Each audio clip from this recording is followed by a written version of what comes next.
What is up, guys? Welcome to another podcast episode. And today we have here with us number one UK posing coach, 2 years in a row. Hopefully, this will be the third one. Sammy Williams. How are you, mate? Hello, mate. How you doing? Good to meet you. It's all good. How was the weekend? Because obviously, I think it was the first event of that size this year. How was the overall response? Because you obviously had your booth, you had the seminar on the main stage. How was it? Do you know what? The booth went really, really well. I think because we were one of the booths there that weren't really selling anything. We were like giving out lots of free stuff, free monsters, free t-shirts, free posing, and it went really well. It was kind of like we wanted to bring back those good times in like the 2015, 2016 era where you would go somewhere and you meet some of you like guys at expos and stuff, and you just get loads of free stuff, and that's what we wanted to bring, to the event and make it really good. And the response was overwhelming. The Our booth was very, very busy all day, and it was really cool. It was like you said, the first type of that event that ever happened.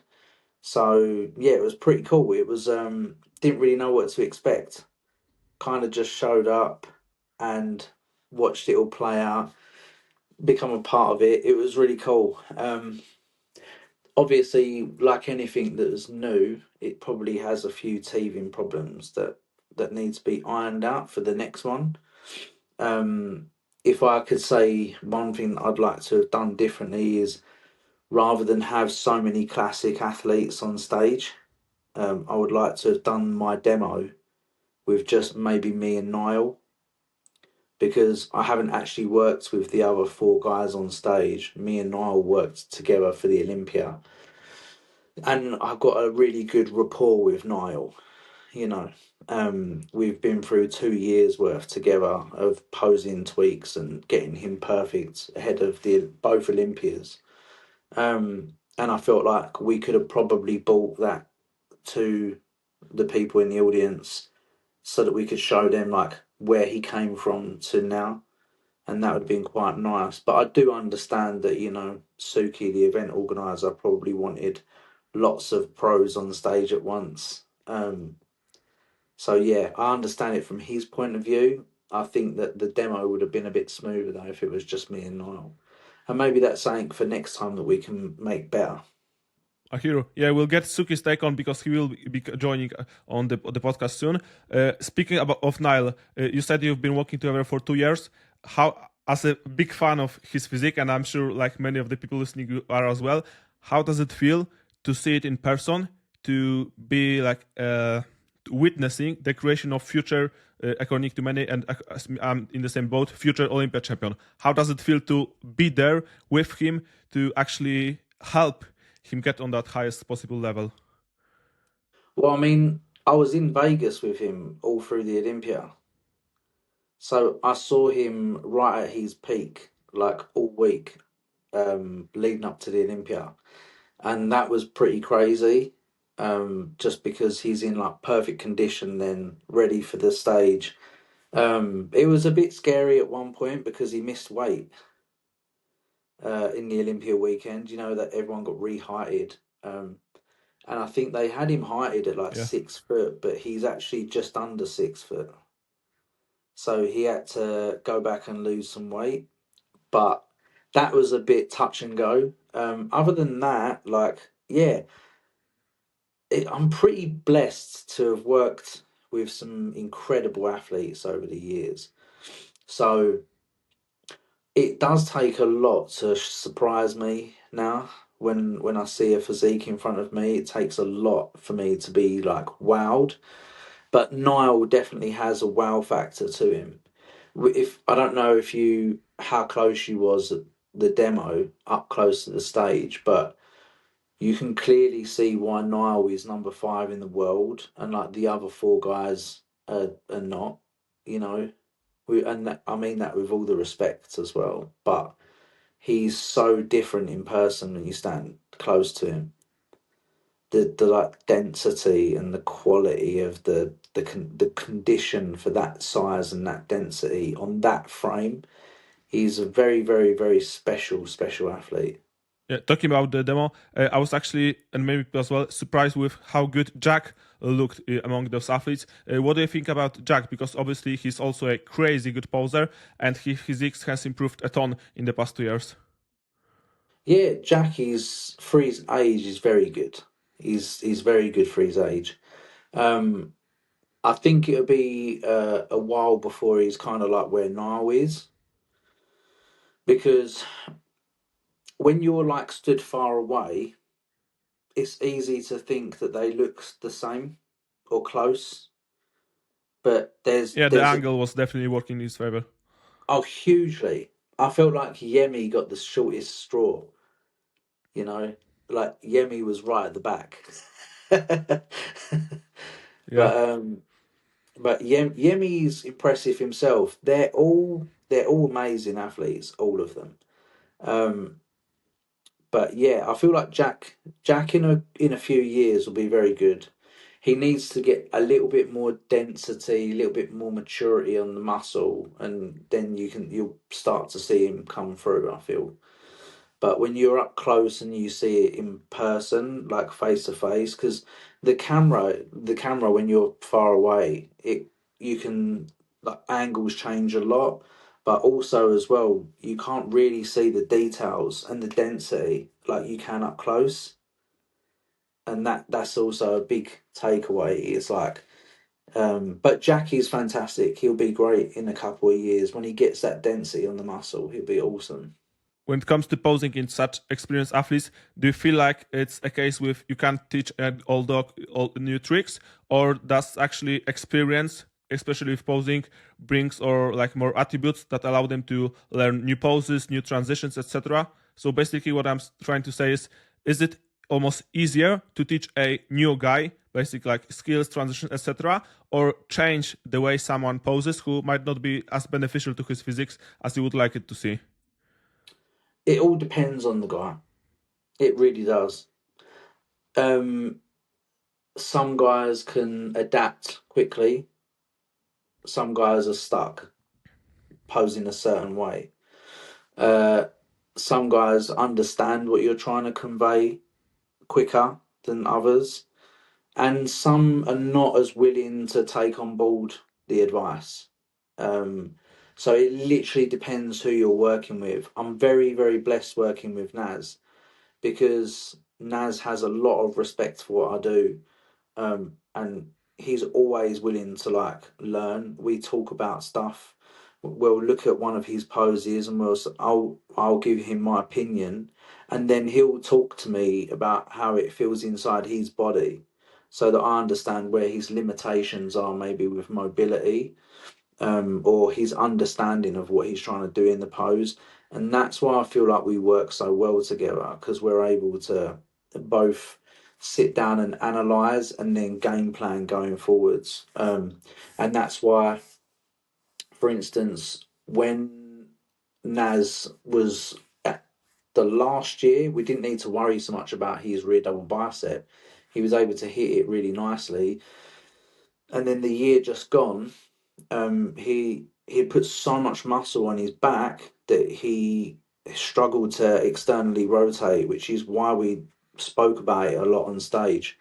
And since then, he's had to employ a rehab specialist that specializes in mobility, to help him with certain like mobility exercises, and then we just drill it, and like work on his external rotation in like rear double bicep position, because when he qualified for last year's Olympia, he couldn't externally rotate to the point where you could see his biceps. So what we did was just got him to basically go against what I would naturally teach and lean back. But then, of course, it was enough to secure him the win. But then Tyler Mannion did say to him after from the feedback, I need you to thoracically extend and externally rotate. And I said, I knew he would say that. We had to just do what we could to get him through the show. But because Naz is such a like incredible athlete, and he will do everything that's asked for him. He managed in that short space of time to improve his mobility so much that by the time the Olympia was there, he was externally rotating fantastically. So yeah, and also as well, you know, these guys are growing constantly, and they grow much faster than like your average bodybuilders. They really do. When you see the amount of muscle they're able to put on in an off season, it's different to what other guys are able to put on. And with that comes mobility issues, but also comes posing changes. So, for instance, when I first started working with Naz has very long arms. So when he hit his side chest, he had a lot of gaps, and we had to get him to lift his chest a lot in the side shots, and take quite a tight grip in his side chest so that he didn't have as many gaps exposed in his side chest for his physique. Now it's getting to the point where we're going to have to start getting him to hit his side chest more like an open bodybuilder because of the amount of muscle he's stuck on in that 1 year. Do you feel like mobility issues is one of the most overlooked aspects in posing, especially in the more muscular guys? Because you can see that clearly in the open bodybuilding with huge guys that cannot go into the external rotation. Guys like Michael Krizo has some issues, especially in that external range. Or do you feel like some nowadays, when guys like you are keep talking about it, more people are taking it seriously finally? I'd like to think that more guys are taking it seriously. I also think there's a lack of understanding of it, you know? So, like, a lot of guys will have those issues and they don't really fully comprehend why they have those issues. And that's a big issue in itself. When it comes to why I think that it's become more of an issue, I think it's a combination of things. I think that back in the day, guys were performing exercises that were more beneficial to keeping them mobile. Things like pullovers, like whether it's in a machine pullover or a dumbbell pullover, things like that that are not done anymore. That would really help with things like external rotation and stretching the pectorials, the lats, everything out. So I think certain exercises coming out, a lot of machines being used as well keeps, I think it's like stiffening guys up, and then just a lack of stretching as well. I feel like nowadays it's like the bodybuilders are required to do so many things that the little things that maybe they could do with like stretching, and keeping on top of mobility, it sort of like falls at the back of the list nowadays in comparison. Yeah, I feel like for most guys, anything that doesn't contribute directly into either muscle growth or like body fat reduction, it's kind of pointless. But you made a good point, and even the exercise selection, like exercises like pullover, you don't really see people doing it, and I think many people fall into the trap like the exercise. The point of exercise isn't necessarily always hypertrophy. Sometimes it's the mobility, like you said, and getting into that end ranges. How would you explain the importance of mobility work or stretching or pullover kind of motions to a big athlete that has obviously trouble with it but doesn't see the necessity of it? So let's take one pose, for instance. Let's focus on the rear double bicep. This is how I would explain it to an athlete. I will get a picture of, say, Ronnie Coleman, who was like 300 pounds, but he could externally rotate. Ronnie Coleman could open his back up with full scapular protraction, and his external rotation was good enough where I could see the very peak of his bicep. The pose is called a rear double biceps. If you cannot see the peak of the bicep, you're literally not even hitting the pose anymore.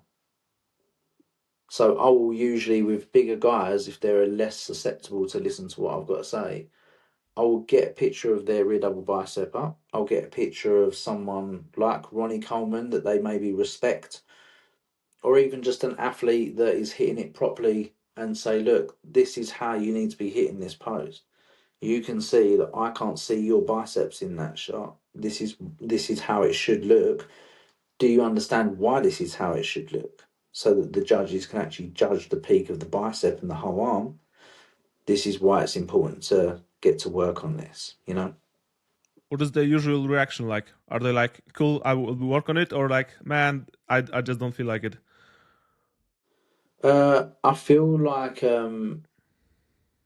usually if you put like a side by side, they will generally like become a bit more humble and then be a little bit more susceptible to take on the advice. Um, but if I'm honest, in all of the years that I've done this, I've not really worked with anyone like that really wasn't like quite kind and complimentary to my ability as a posing coach. Everyone's kind of shown me a lot of respect over the years, and anyone that hasn't is not worth my time anyway. So, Yeah, that's a very good response. Coming back to Niall, what would you say is what pose would you say has improved the most, and what would you consider his weakest pose? Obviously, there aren't any like true weak shots, but what do you say needs more improvement? um, ooh, I would say get ready for the side chest to change because it's not complete yet. The way that we learnt to hit it, we're going to have to change again because he's got so big. Probably his most improved pose, I would say, is the rear double biceps, just because number one, the amount of muscle he's managed to put on in that pose through working with Callum, and then at the same time, he's been very diligent in making sure that he has that external rotation, and he's done very well with it. I also just really enjoy, I think, his most deadliest pose, in my opinion, is actually his quarter turn and his front double biceps. I think both those poses for me, because they highlight the beauty of his physique without having to do anything fancy. When he hits his quarter turn, it's probably, in my opinion, the best quarter turn I've ever seen in bodybuilding history. I don't think I've ever seen a better quarter turn in bodybuilding than Niles. And his front double bicep is just so wildly impressive. It's like you just drew a cartoon character. You know, like originally he used to hit it with the hip shift. And when I very first started working with him, he was mostly lower dominant. So by hitting it with the hip shift, it just made his upper body look a little bit smaller than his legs. And then the offset for his waist was so dramatic, it kind of didn't look human, but not in a good way. It looked quite distracting. So I said, let's just hit it straight on, like a open bodybuilder front double bicep, and I think it suits him really well because it just shows how drastically how drastic his structure is. Yeah, I feel like this is one of the rare examples that hitting is like straight on is actually beneficial. I'm not really a fan of it. Would you say most of the classic athletes will be better off with slight asymmetry or hip shift in that pose? Yeah, I would say most would need a hip shift. It's very rare that you get guys that don't need even a slight bit of asymmetry in the pose. Um, People like Niall and Yemi can get away with it because of the way that they're structured, you know. Like, I think Yemi actually does hit it asymmetrical. If I was working with Yemi, I'll probably get him to hit it more straight because I think he's built, although he doesn't have the pounds of muscle that Niall does, he's got a very similar structure. And I think that if he hit it more straight, it would probably look better on him. Would you say straight on is more for guys with stronger legs, and the hip shift would be for guys, let's say, smaller lower body? It's the offset between the quad sweep to the waist and then their lats as well. So when we talk about an X frame, if you were to draw two parallel lines around a physique, and then you take from where the lat inserts up here, and then take the quad sweeps, you ideally want that top lat underneath the tricep. You want the line to go straight down into the quad sweep, and everything in between is what comes off. So if a guy's X frame is off, it will mean that their quad sweep sticks out further than the lats. Yeah. This is a time and place where maybe some asymmetry to the legs would balance out the X frame to the upper body. So, for instance, if their lats don't pop quite as much in that graph, what we can do then is make the legs go asymmetrical to almost take them in a little bit, and then match that lat sweep. Yeah. So you're constantly playing around with how the actual balance of the shot looks, and that's what's kind of like the most important thing when I'm looking at any bodybuilding pose. To me, silhouette is king. Would you say front double bice is the most important pose in classic, or the quarter turns and the front relax are still the king because they made the first impression?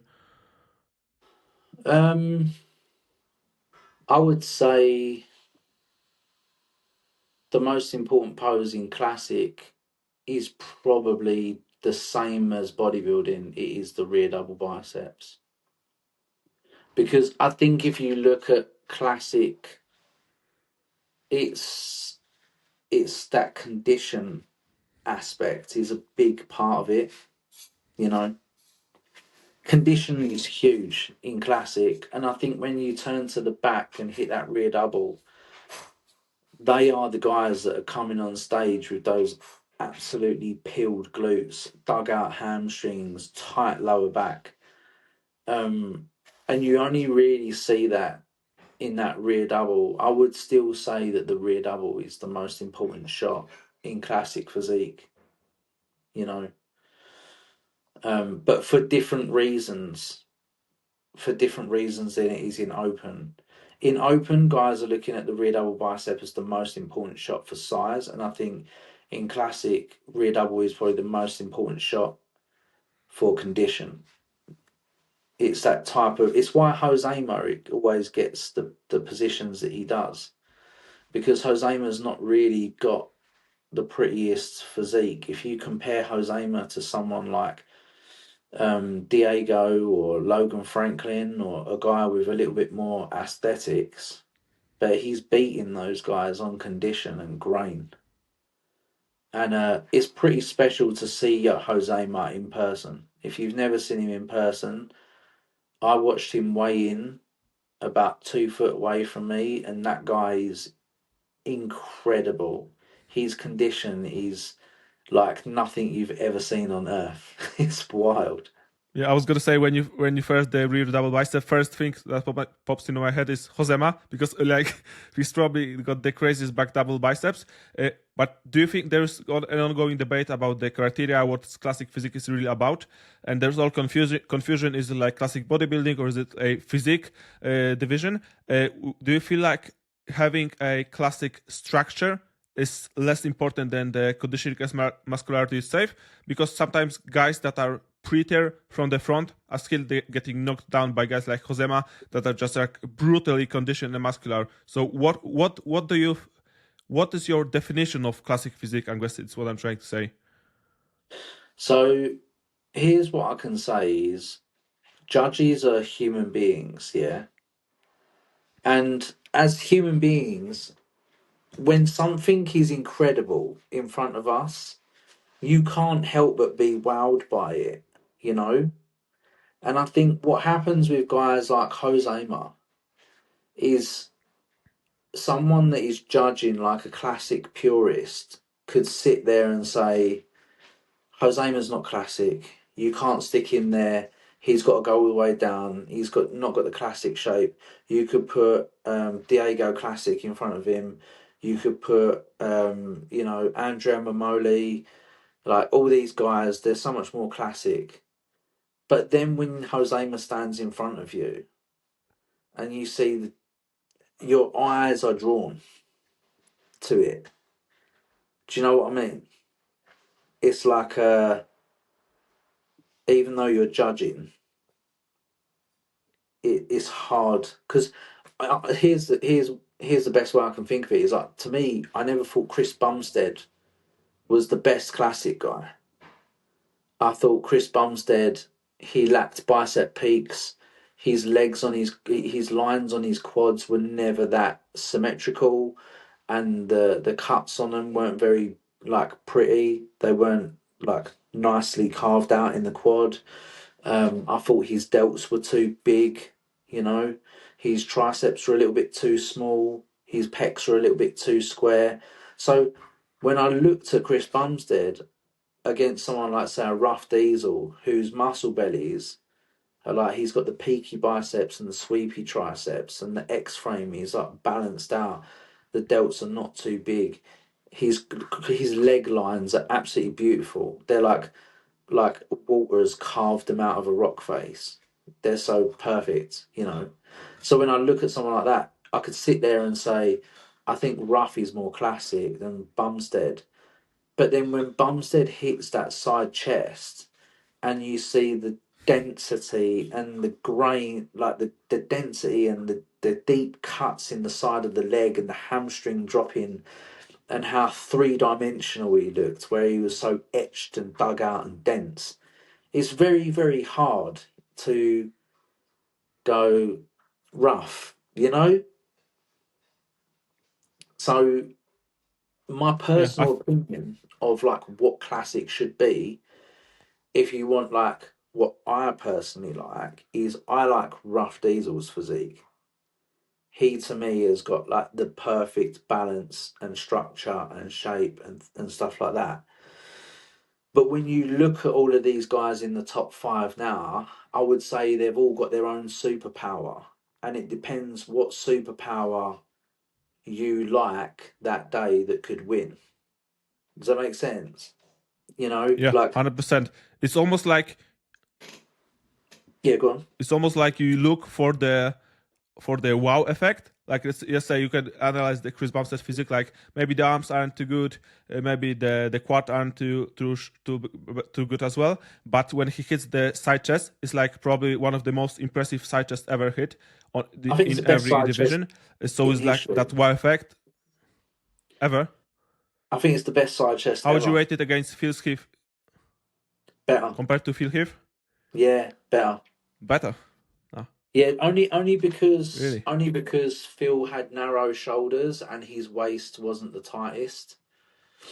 Um, I feel like Phil was gifted, but at the same time, there's a few poses that Phil Heath couldn't hit just perfectly because his structure was so different. Like where Phil had like his shoulders were quite narrow, his side shots always looked a little bit awkward, and so did his lat spread from the front.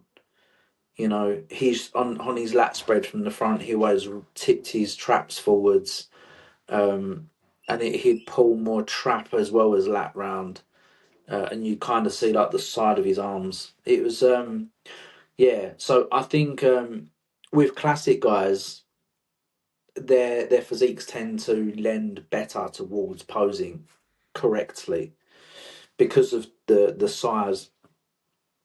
When guys get bigger, it just gets harder to pose. What are the most common issues with guys that are high in muscularity? I saw you working with Eric Janicki, right? I worked with Eric Janicki. Yeah, I worked with Nick Bostock, who's absolutely huge as well. He just competed this last year. I also worked with, do you know Dan Manson from Holland? I've seen, I saw him at your page. Yeah, he was with What he was is with he like? Muscular. Is he with Alpha Subs or so? I think so. He's trained by Patrick Tuor. Yeah, yeah, I know him. Yeah. So I worked with some pretty big open guys.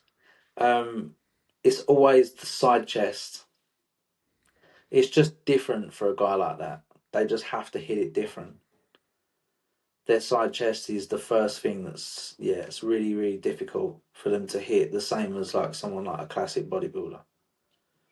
Um, and the ways around it is because what you'll find is more like the back shoulder and rotation. Usually they actually look better if you just get them to basically hit a most muscular and then turn to the side. You know, it's just the best way to do it. They have to keep their lats on. If they don't keep their lats on, it's very hard to see their shoulder, and it's hard to get any kind of 3D bubbliness to turn to the side. I mean, these guys are absolutely huge, absolutely huge. It was very, very hard with all three of those guys to get their side chest where it needed to be. Other things, it's not as bad. Eric Janicki was easy because Eric is super mobile. Eric's mobility and his flexibility is awesome because of the way that he trains. He trains very, very much in the stretch all the time, and a lot of his warm up and back off sets are like mobility sessions. Is side tricep a pose that is troubling guys? Because I know like in off season, even us small nutties are having trouble hitting it. Yeah, side triceps always difficult. Side triceps generally difficult because of the grip that people use. So a little tip for everyone: you always want the palm to be the sky, yeah, and keep the wrist on the hip. So they're 2 pointers. What happens is when you push the palm down, you put your elbow and shoulder in a really, really awkward position. So you want to turn it up that way and have the palm to the sky, put the wrist on the hip. Yeah. So that will help a lot of people out. And don't try and grab too much. You know when you see some guys will grab the wrist or the hand. If you're a big guy and you're grabbing the wrist and the hand, you're not leaving yourself enough of a lever. Yeah. So what you want to do is just look for grabbing fingers and hooking fingers, because this is going to give you a lot more range in that. How much rotation are we talking? Like, should you be able to see both nipples, or is it more of a side triceps not with not too much rotation? So here, this is where I actually had how can I say it? How can I say it? Someone tried to poach Dan off of me as a client. And he tried using Dan's lack of thoracic rotation as a way to poach him. Yeah. Not all guys are going to be able to fully rotate their shoulders. That is just the way it is. As long as you are showing one side of the pec and the tricep, then you're good. You don't necessarily need to get the other tricep round. If you can get the other tricep round, then it's good. But if you can't, like, it's not the end of the world. Another thing that you can do, though, to ensure that you have the best chance of being able to do that is just make sure that your chest is dropped or neutral. You don't want to ever lift the chest in a side tricep, because the moment you lift the chest in a side tricep, you instantly start to contract, especially if you're one of the big guys like these guys are. As soon as they lift their chest, their lower lats start to contract. So you always want to keep your sternum to pelvis in a neutral position. Yeah, so either keep that nice and neutral or drop it a little bit. If you drop it a little bit, it's going to stretch the lower lats out. It's going to give you a little bit more room to thoracically rotate. There's three top cues there that will help a lot of people out the side tricep. Yeah. How would you cue the oblique work? Because a lot of people, including myself, have trouble feeling their obliques, especially from one side. Is there a specific fix to it? Any like rotation work with cables or bands? If someone lacks feeling in that one side of obliques. Honestly, obliques is breathing. It's mostly done through breathing.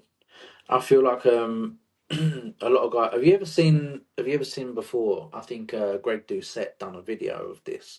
There was a guy that on a PCA show. He flexed his rectus abdominis, so the abs in the center. He had flexed, but his obliques were soft, and it looked like his waist was blown out. So I've had a few guys come to me that this happens to, and it's not that they can't feel their obliques. It's that they're not actually breathing and contracting the midsection in the right way. if we think about it, when you're exhaling, you're right here in your intercostals and your serratus. When you breathe out, that's squashing your rib cage, yeah, which is driving the air out of your lungs. That is the catalyst for your obliques to then start coming in. So to really get that shrink wrap effect, you want to pull that transverse abdominis in and then exhale hard. If you're just breathing very softly like that, you're not ever going to get the most amount of oxygen out of the lungs.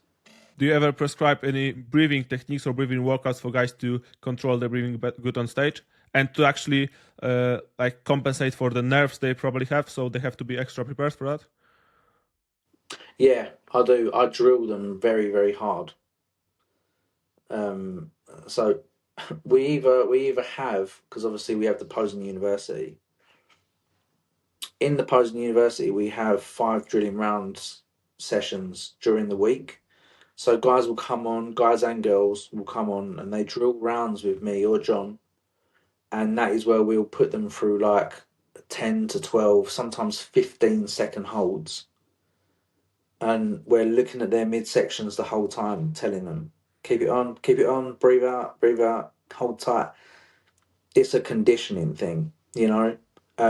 So they have that ability, or if it's someone that's like one of my one-to-one clients, then I'll make sure that I'll make sure that once their posing is perfect, then we start drilling, you know. Is it something that's an issue for guys, or that conditioning is just pure repetitive work, or is there any issues that you come up to? Yeah, I feel like steps instead of cardio is causing a big issue with guys' ability to hold poses on stage. So I feel like when guys were doing just cardio and they were actually getting a good sweat on, getting their because there's a big difference between steps. Obviously, steps is nice for burning fat because you're at that low intensity fat burning window, but then you're actually not driving your cardiovascular system into progressive overload, you know, which does help with things like posing. So I do feel like I can notice a difference between the guys that just prep on steps, and you see their cardio ability during posing, as opposed to guys that are like actually doing cardio. They can tend to just go a lot longer and a lot harder. Do you feel like you can build the posing endurance during just posing, or the actual cardiovascular work is hugely beneficial to it, like you just mentioned? I feel like if you are just posing, you can get better results than anything else, because nothing will ever replace doing the actual thing. You know, when you're actually just posing, like my favorite inspiration for a bodybuilding, the guy who I sort of shaped my physique like was Francis Benfato. He never did any cardio. He just posed for 2 hours a day. And no, I don't recommend that to anyone, but it just goes to show you, because if anyone's ever seen him when he competed, I think it was 1990 Olympia, when they had the drug tested Mr. Olympia, and you see how conditioned he was. Like, his face was sucked in so hard. And to know that someone achieved that level of conditioning with just posing alone is pretty impressive. But it goes to show you that, like, it pays off, you know. What are the 3 main mistakes you see with your posing clients? Most of them, I assume, are very advanced. So, what are the 3 that stand out?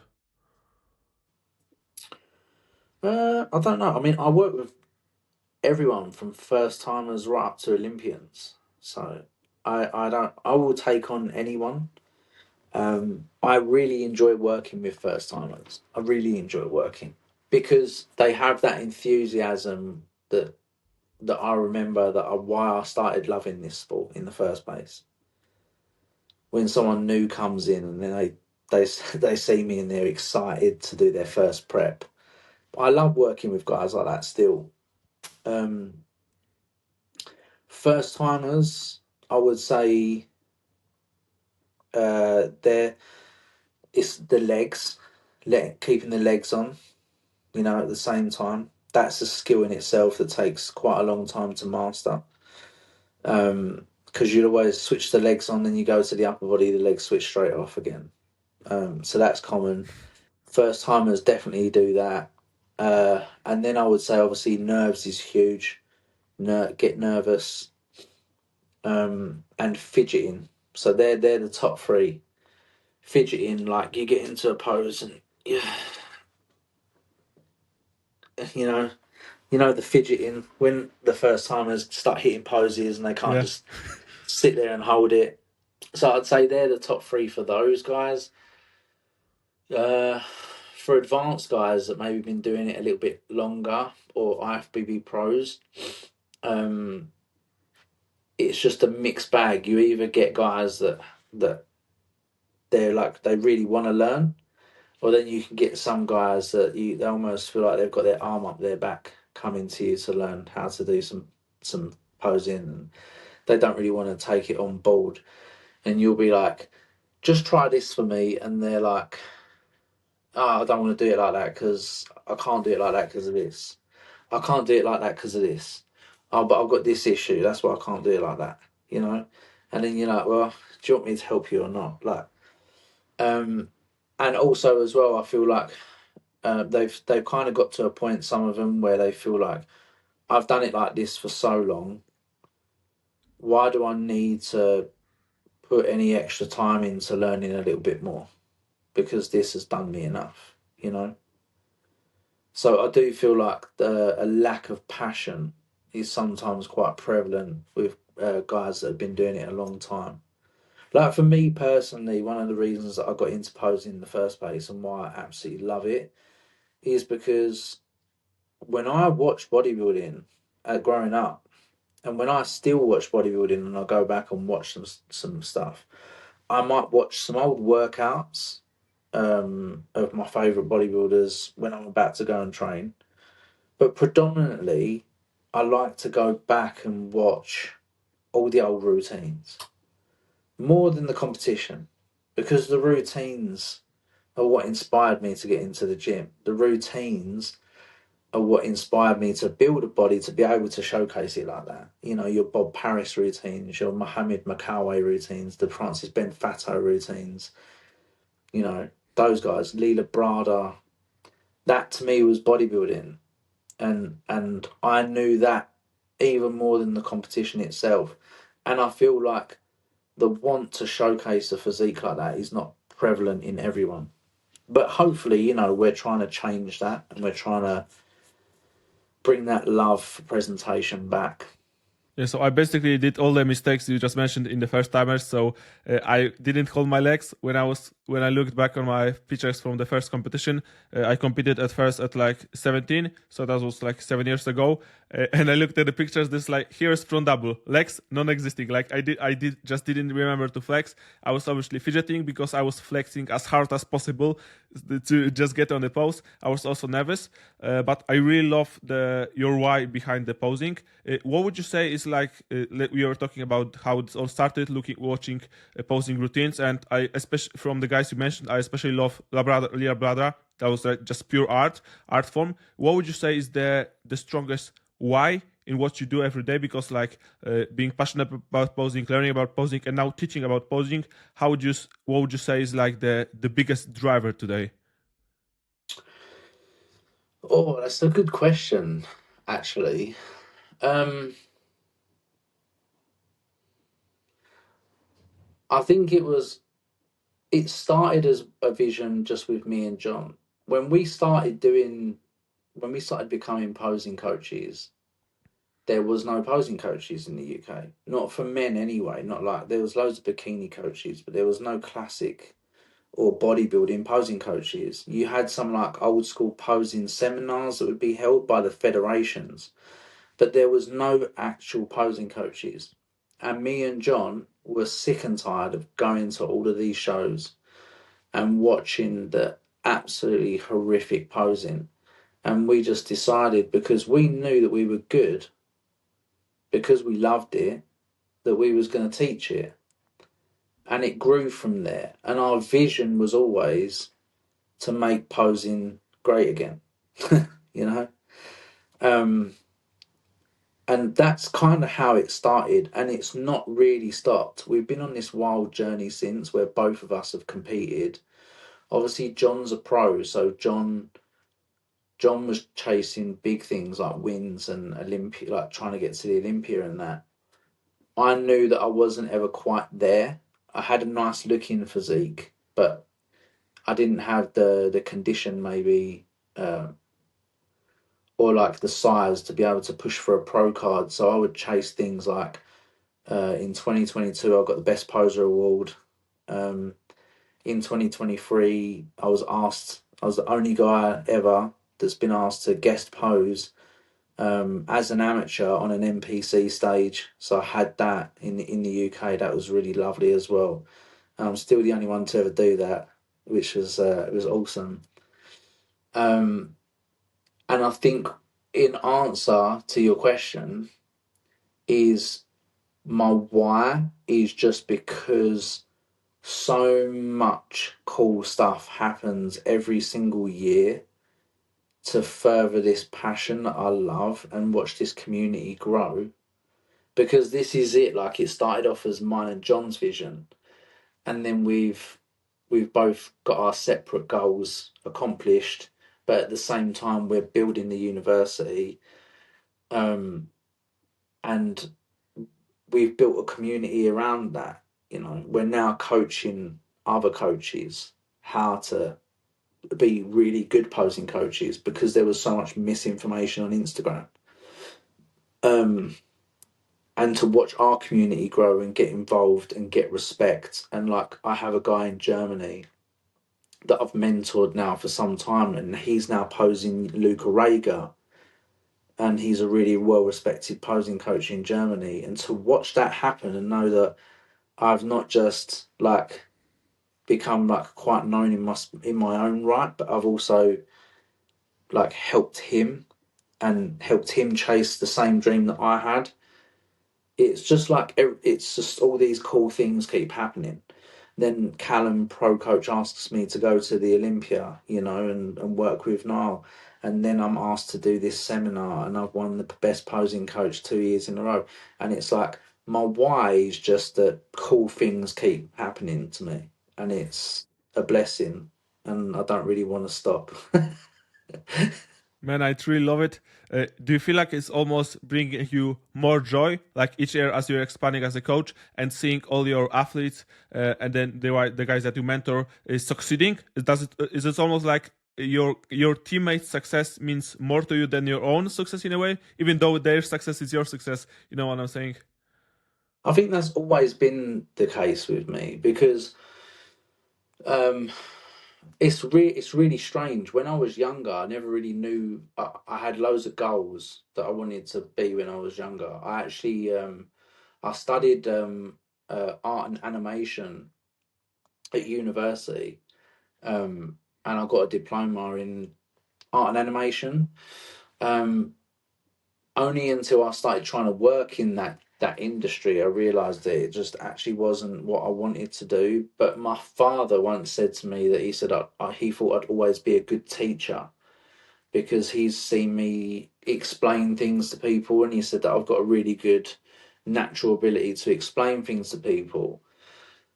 And then to look at the fact that I've become so successful with the posing coaching, it's quite strange because you are basically a teacher, you know. Um, so he was obviously right. My dad was right. I'm pretty good at teaching, but I think that is it. It's the teaching aspect. When I would go in a posing room and say like freestyle or free flow to a routine, to me it was like therapy. Like I enjoy bodybuilding as a therapy in itself, but I also enjoy posing as a therapy in itself. To be able to honestly express yourself to a piece of music and to not even have to second guess what you're going to do next because you have a system that you've built to be able to help you move the way you want.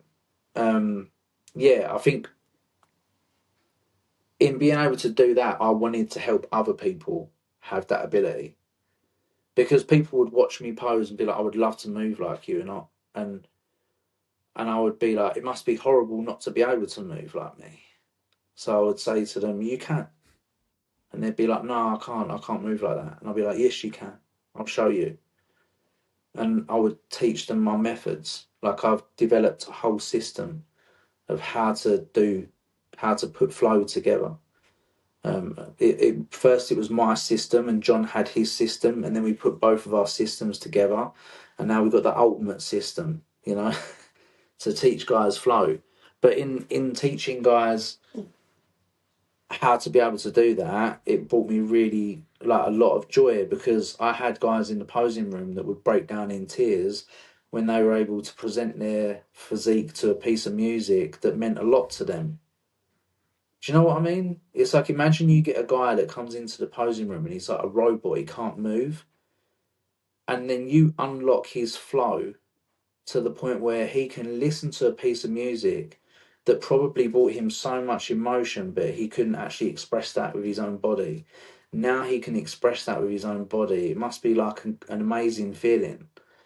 So to do that for people and to watch the joy on their face, and sometimes emotion to the point where I've had guys cry in the posing room, it's nice. It's nice to be able to give that gift to someone else. Man, you describe it so beautifully. Do you feel like sometimes you just have to give in those emotions to make the best out of each pose, to actually get in the pose? Yeah, for sure. And I would say, like, at the weekend when I was asked on stage like how I put together a posing routine, to me the music is so important, because I want my athlete to listen to a piece of music that means so much to them. Whether it means it makes them want to get emotionally upset, whether it just hypes them up and they feel like empowered by it. It could be any emotion, but as long as that emotion is strong enough, then it's we're going to use that track. How would you advise them in the music choice? Like, is there any particular genre, or is it just specific athlete preference, or is there something you advise not to do? Like, is it maybe too heavy metal, maybe too dynamic? Always stick within your ability. So have a look how fast the cadence of the song is.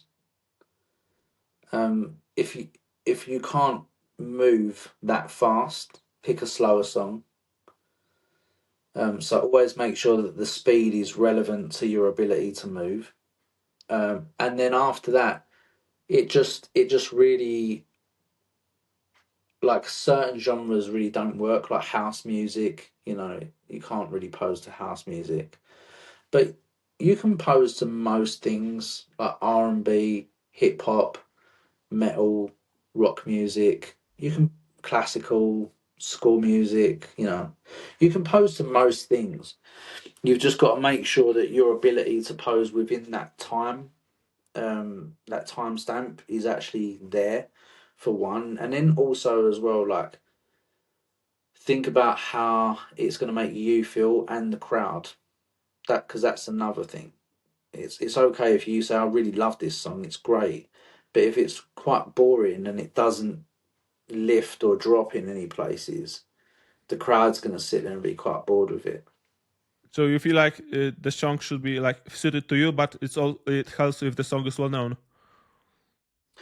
Not well known, impactful.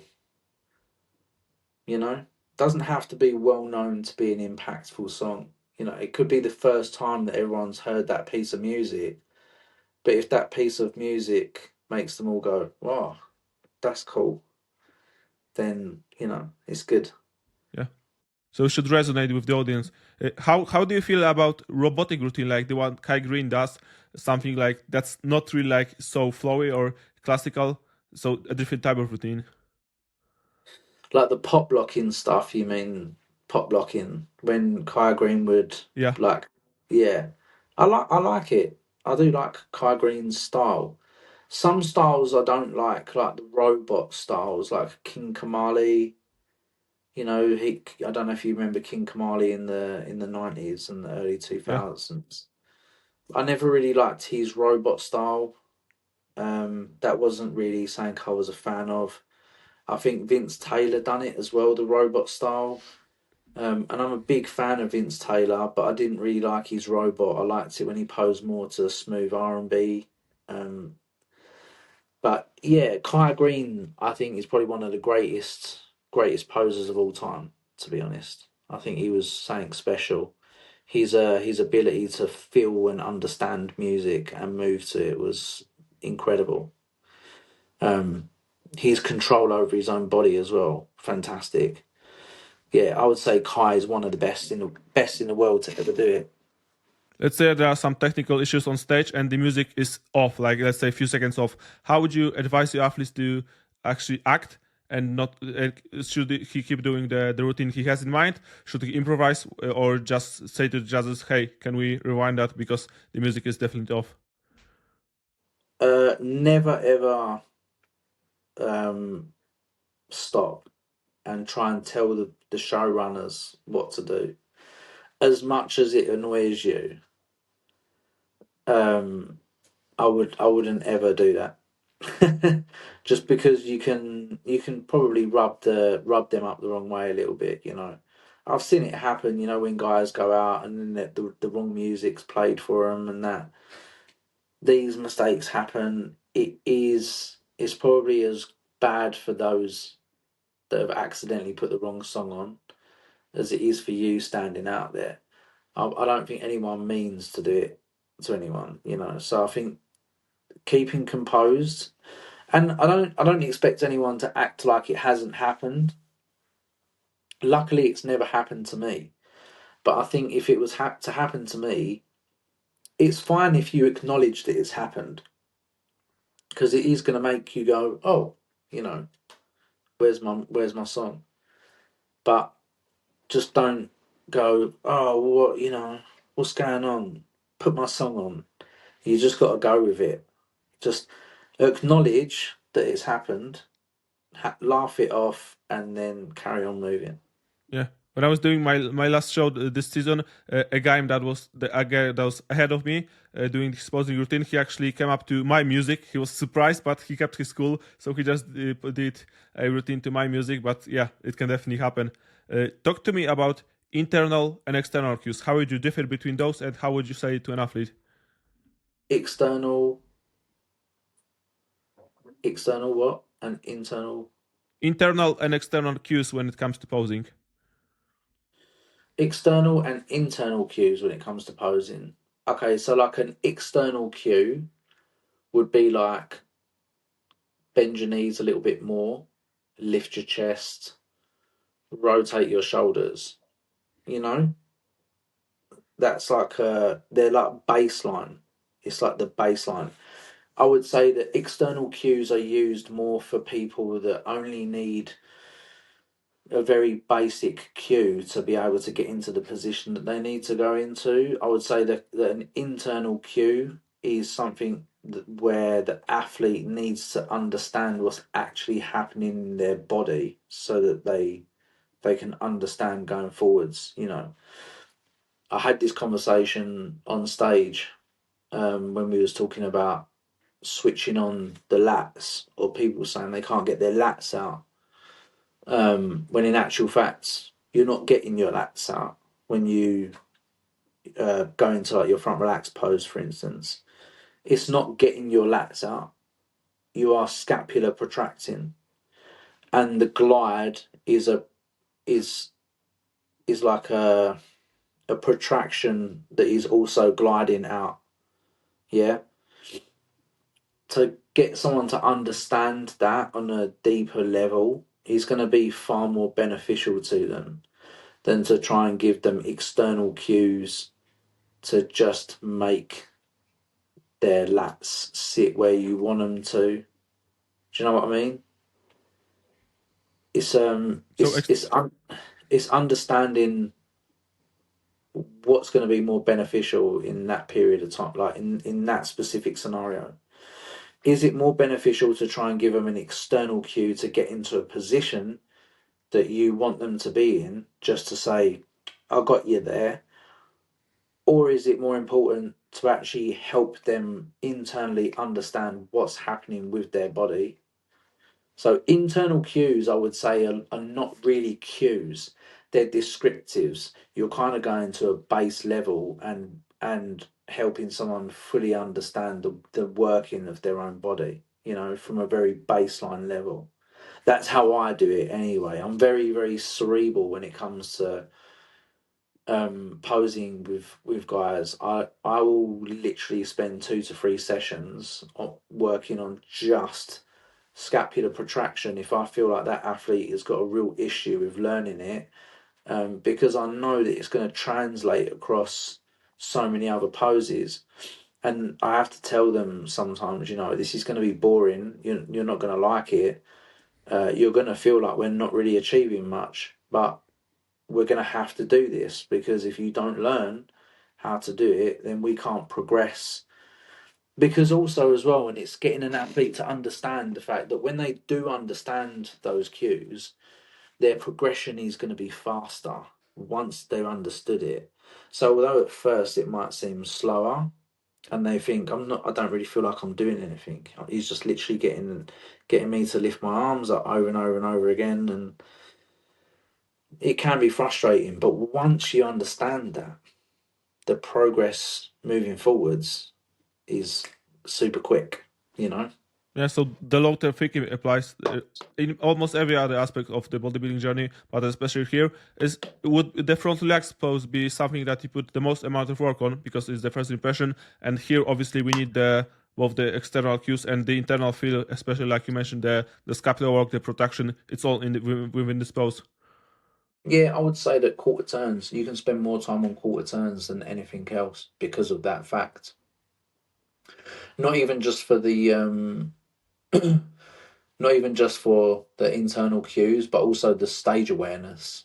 So obviously on the quarter turns, you're also teaching those guys how to hold their front shots, their back shots, and their side shots on the stage. You know, maybe a little bit more thoracic extension in the back, or maybe a slight hip hinge in the front. You know, then those things carry over. They carry over to your front shots. They carry over to your back shots. So it's kind of like, and that's why I say you can spend a lot of time working on quarter turns more so than mandatory poses, because if you spend the time laying the groundwork for the quarter turns, you then end up going into the mandatory poses, and you've got an athlete that already understands body awareness, has the internal cues to go through scapular protraction and thoracic extension and external internal rotation, and then it just makes every pose so much easier. They end up just flying through their mandatories. Is there a big advantage of being the first guy into the pose, or if you look the part, the slower transitions can benefit you more because the judges can see more of you? I would say it really depends on the judge. Certain judges really like the presentation aspects of it and don't mind a little bit of showmanship in between a pose. Because from a personal standpoint, it actually upsets me when I hear, I say, like, for instance, you see Steve Weinberger talking to Ramondinho. Ramon hits the crucifix and then he goes into his front double. And he's like, I don't want to see that. Get into the pose quick. Things like that hurt me personally, because I I grew up watching Kevin Levrone hitting the most muscular before he got into his side tricep. These guys like brushing each other's legs and stuff before an ab fight. Like Flex Wheeler counting how many abs he had before he was hitting his ab fight. All these things are like, they make a show, you know? Like, I don't enjoy Yeah. watching robots on stage just getting into each pose. So on a personal level, I so much more prefer to see that showmanship between posing and between poses. And it's more enjoyable for me as a posing coach to coach this stuff into my athletes. However, I would say that predominantly now, more so than not, the judges don't favour it, which is a shame. And I think maybe potentially that's because there's too many classes, there's too many athletes in classes, and there's not enough time. So they always feel like they're going against the time. So now getting into a pose quicker is more beneficial to an athlete, just because the judges don't have the time or the patience to watch an athlete go into a shot. Like, the growth of the industry has hurt certain aspects of it, and I feel like that's one of them. Would you advise an athlete to hold pose for shorter time? So, let's say, do a longer transition if the shot he's about to hit is weak pose? No, not really, because I don't feel like posing can hide weaknesses. You know, you hear some people say posing hides weaknesses. I think posing can show strengths, and posing correctly can make your physique look the best to its ability. But if you have small hamstrings, you're not gonna pose your hamstrings to be bigger than what they are.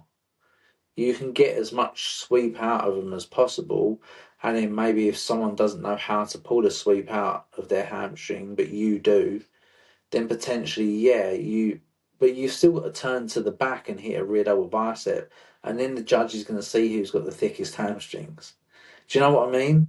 So it's like, I feel like the posing, when they say you can showcase your strengths and hide your weaknesses, I think that lends more to a routine than it does your mandatory and quarter turns, because the mandatory and quarter turns are designed to highlight weaknesses and highlight strengths so that you can be judged, you know.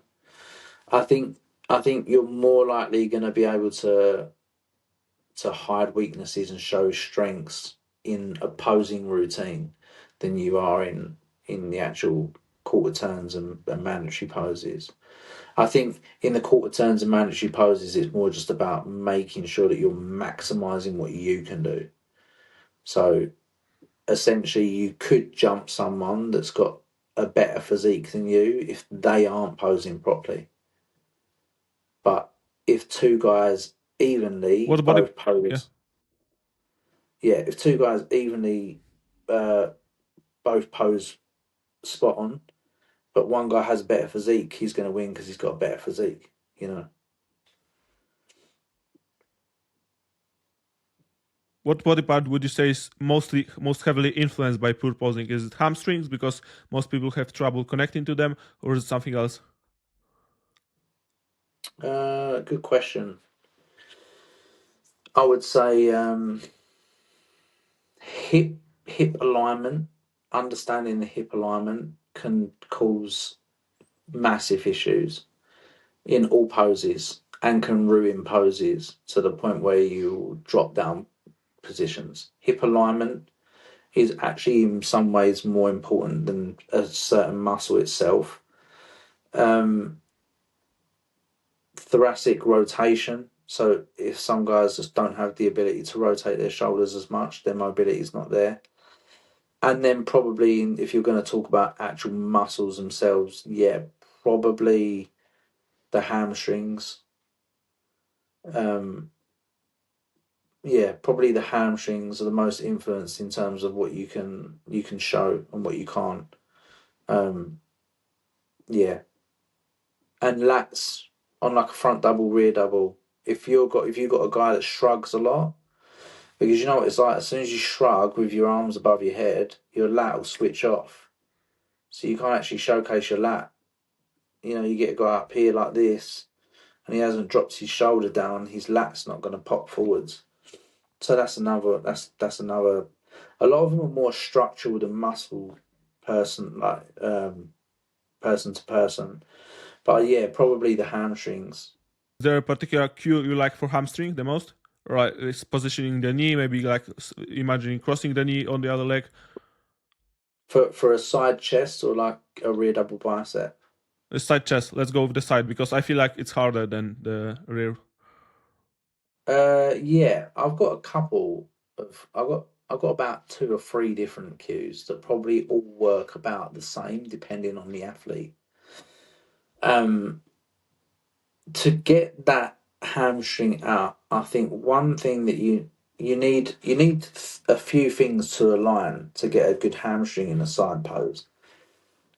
You need to have your pelvis in a neutral position or with a slight posterior tilt. What happens with a lot of guys is they anterior pelvically tilt their glutes and then they end up driving their hips forward. It creates a very weird position to be in.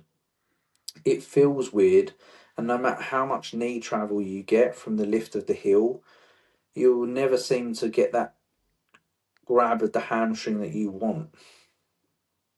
So when you straighten that lower back out and you get a nice posterior pelvic tilt, you'll find that you can create a really nice knee travel with the heel lift. And then it's just about how much weight you're distributing on the leg. If you've got too much going through the front leg, then the hamstring is going to start contracting. But then if you don't have enough on the front leg, you're not going to have any lines through your quad. Yeah, that's very helpful. I want to touch on the posing routine because you mentioned how it's more about hiding the weaknesses because you can obviously choose the poses. Let's assume like every routine is 60 seconds. How many poses would you choose for it? 10? It depends on the song. So what you would So do, let's say someone would like to. yeah, what you do is you pick your song Yeah, let's. and then you pick the section of the song that you want. And then you listen to that song for 1 minute and then you count all of the little beats in it. And there might be some off beats where you feel like you can hit a pose. You just count how many poses roughly you think you're going to fit in there, and it also goes on your ability. Like, for instance, I built a routine the other day, phenomenal routine. It was one of my best routines I've done. I was really happy with it, and then I sent it to my client. Me and my client have been working together a very long time now. I think almost 3 years we've been working together, and he says to me, I love it. I could do it, but I feel like I'd be rushing a little bit. And I sat down and I was like, because his instruction to me was, do me a routine that's just going to be amazing. It's going to like be the best fucking routine. When I gave that to him, he's then like, I don't know if I'm quick enough to do that. And I thought about it and I was like, yeah, maybe I have took it a little bit too far. It is a little bit too quick. So I had to redo it and pull a few poses out and slow the transitions down to a time where I thought he would be able to do it with his ability. So it goes on the amount of time that you've got, how many poses sound like they can be hit within that time, but also that athlete's ability to get into that pose. So choosing the right music would be the first step, not choosing the right poses, right? Always music. Because the music should be your initial inspiration in the first place. The music should be the thing that makes you want to pose. How do you go about actually creating poses? Do you at first assess the physique, check out what the weaknesses are, what the strong suits are, then based on the music choice of the person, you come up with the poses? Yeah, plus their ability, like their ability to, because obviously I like to use a lot of variational classic poses. I do not like routines that have just a ton of mandatories in them. So it also depends on their ability to hit every single classic pose that maybe I might want to stick in there. You know, some of it comes down to general mobility. How? Yeah. Yeah. How do you actually remember the routine? Because obviously working with so many guys, I assume it might be hard to memorize it all.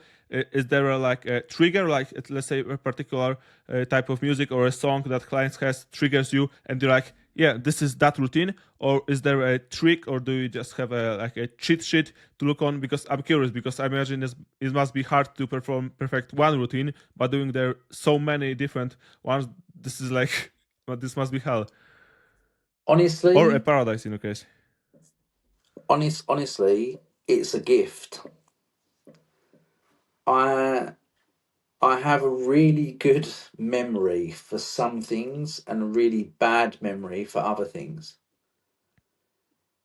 So yeah, some things I can remember incredibly, like routines. Guys will always come into the posing room with me, and they're like, "How do you remember this?" Exactly what you said, and I'm like, "I don't know, I just did." As soon as I hear the song, I go, "Oh," and it's like I've memorized that section of poses that I've done, and it just comes back to me straight away. It's really weird. I can't really explain it. It just comes back to me, you know. But then if you ask me what I'm doing Yeah, it's next great. Saturday, I can't tell you. I would like to see a brain scan of you like getting the sound triggers, like you are just sitting there, and here comes the song that you just put the posing it for a client. Here comes another, and I assume the brain activity will be like jumping up and down based on that. That's crazy. That's yeah. That will actually make a really interesting case study or a like clinical trial.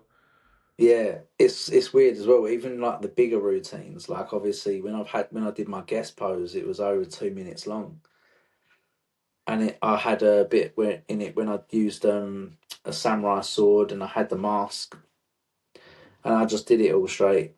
Do you ever improvise on stage, or does it have to be prepared, or is there a fun in not having a plan?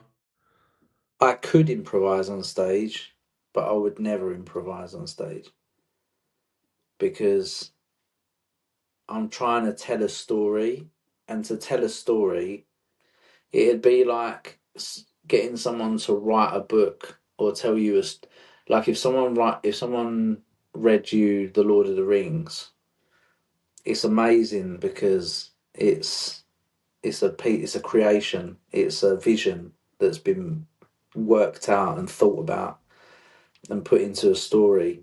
Posing's the same. Freestyling will never look as good as someone that's actually put a routine together. You know, you're choosing those high spots and those low spots to hit the perfect time with the music. You're trying to tell a story with the lyrics. I'll try and mimic my body to some of the things that the lyrics are saying. You know, like if it says talking about like you're holding someone, then you'll come in and like hit stuff like this and then maybe go into your side chest. You know, I like to play on words and let my physique tell a story when I'm posing If you're doing few shows in one season, would you change the routine for each of the shows or not? every time, every time, Every single show. every show. Yeah. I have as well. I've never done the same routine.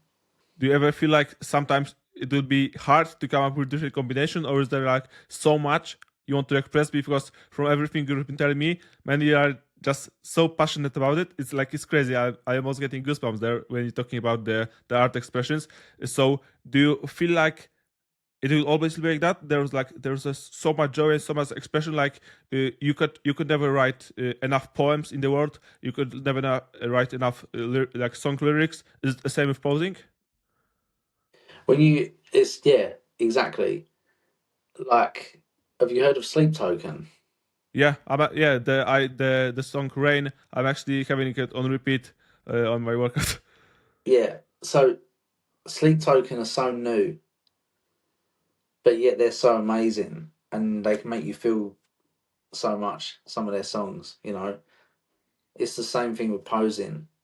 Um, Look back to the '60s and the '70s and like the '80s posing routines. People like myself still remember those now and how good they were.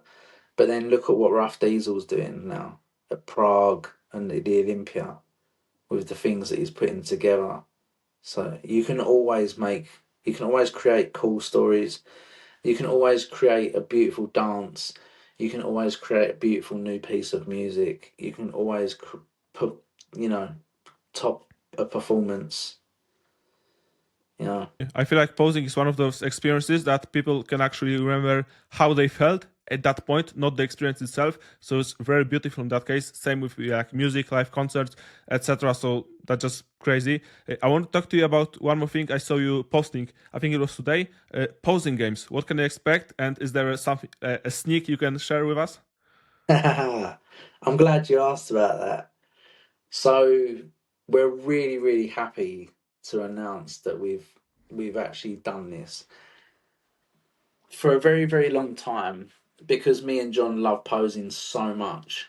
We wanted to create an event that was just solely based on posing.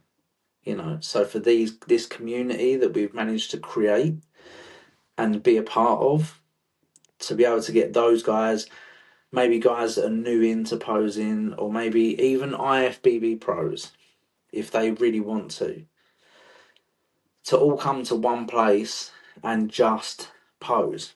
And obviously, we're not millionaires, we're not promoters, we've never done this before. But we always said one day we're going to do it.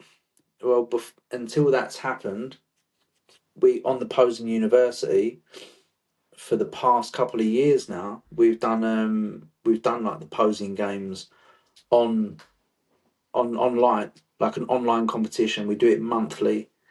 We'll sometimes give the guys a criteria, so they have to hit a certain 3 shots in their routine, or their routine has to be to a certain song, or it has to be, and we'll always choose something that they have to adhere to and just judge them on their skill.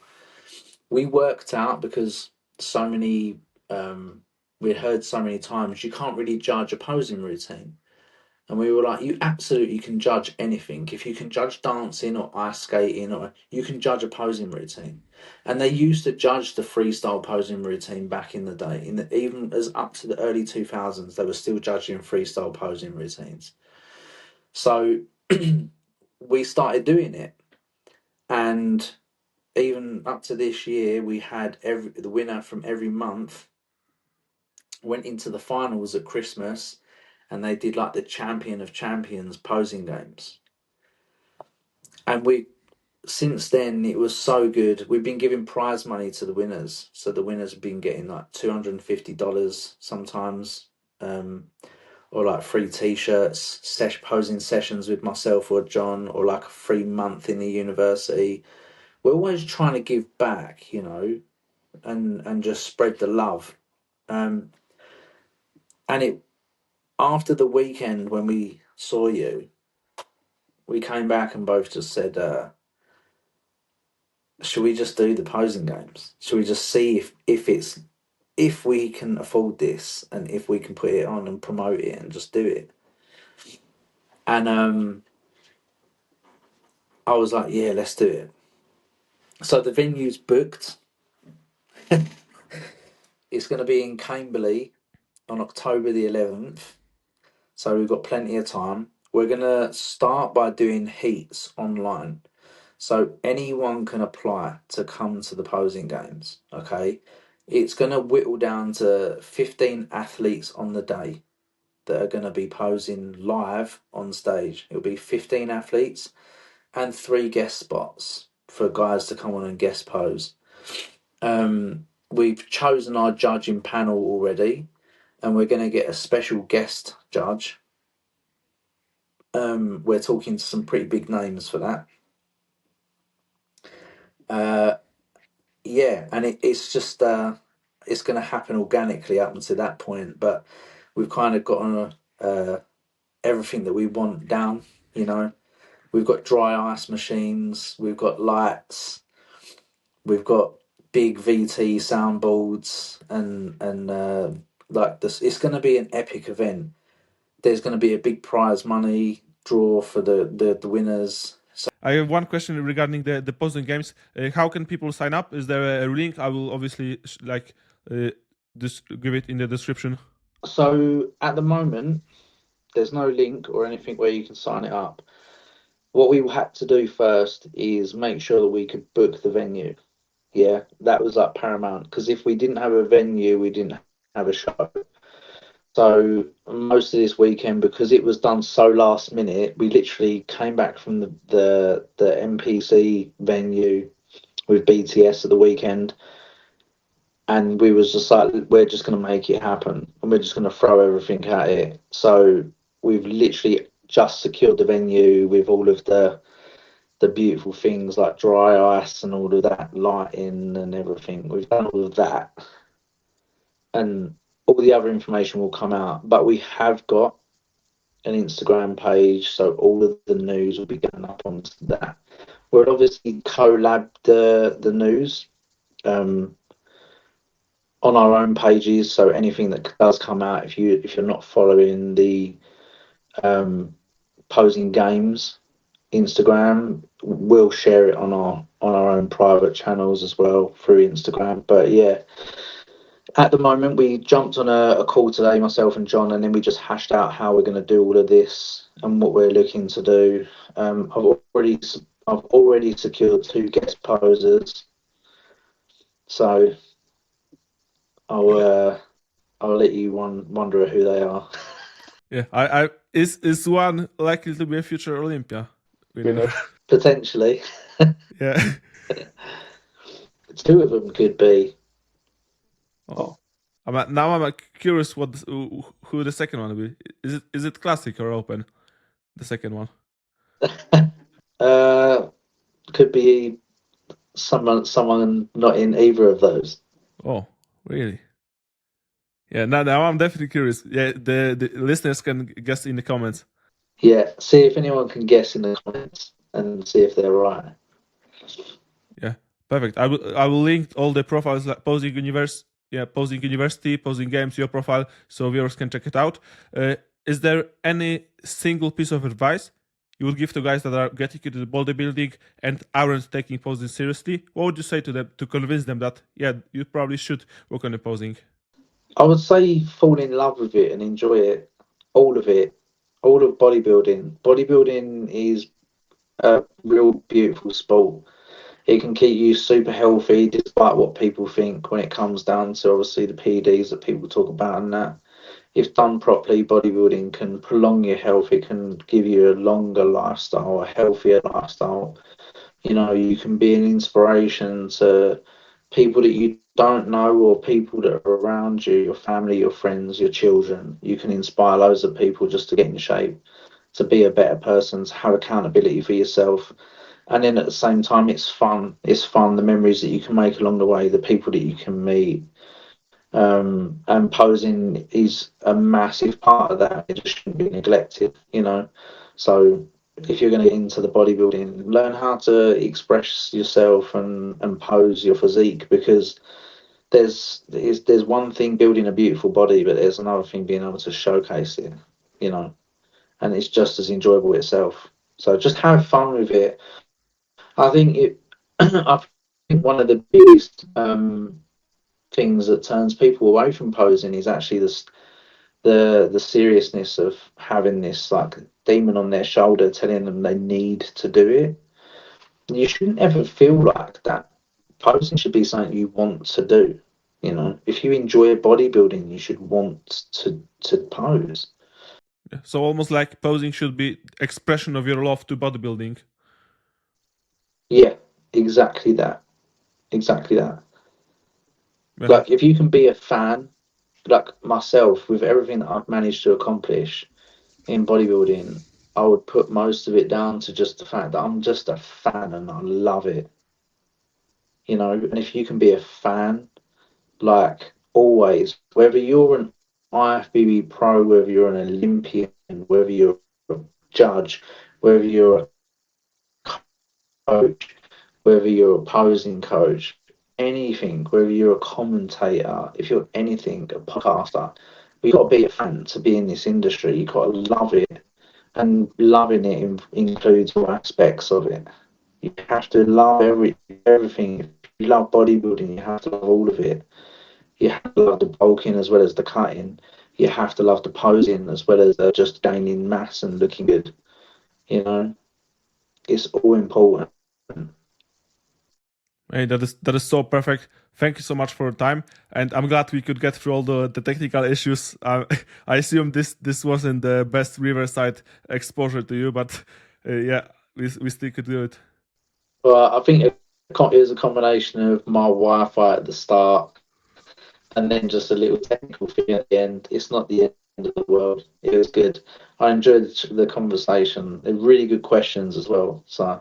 Yeah, thank you very much. I'm hoping we will be able to do it in the future, maybe with better connection, because sometimes it was hard to see whether you are finishing the sentence and you're waiting for my response or not, because the video was desynchronized. But yeah, I really enjoyed that talk, and man, you made so many good points that I will rewatch that episode once it comes out, take notes, and probably listen to it again. That was so awesome. Awesome. I'm glad you enjoyed it, man. I enjoyed it as well. And we can definitely do it again. Yeah, hopefully with the right connection. Yeah, I'm working on new Wi-Fi, don't worry. Yeah, right. Yeah, thank you again. And to our listeners, join us up with another guest. I won't discuss who it is next episode. See you.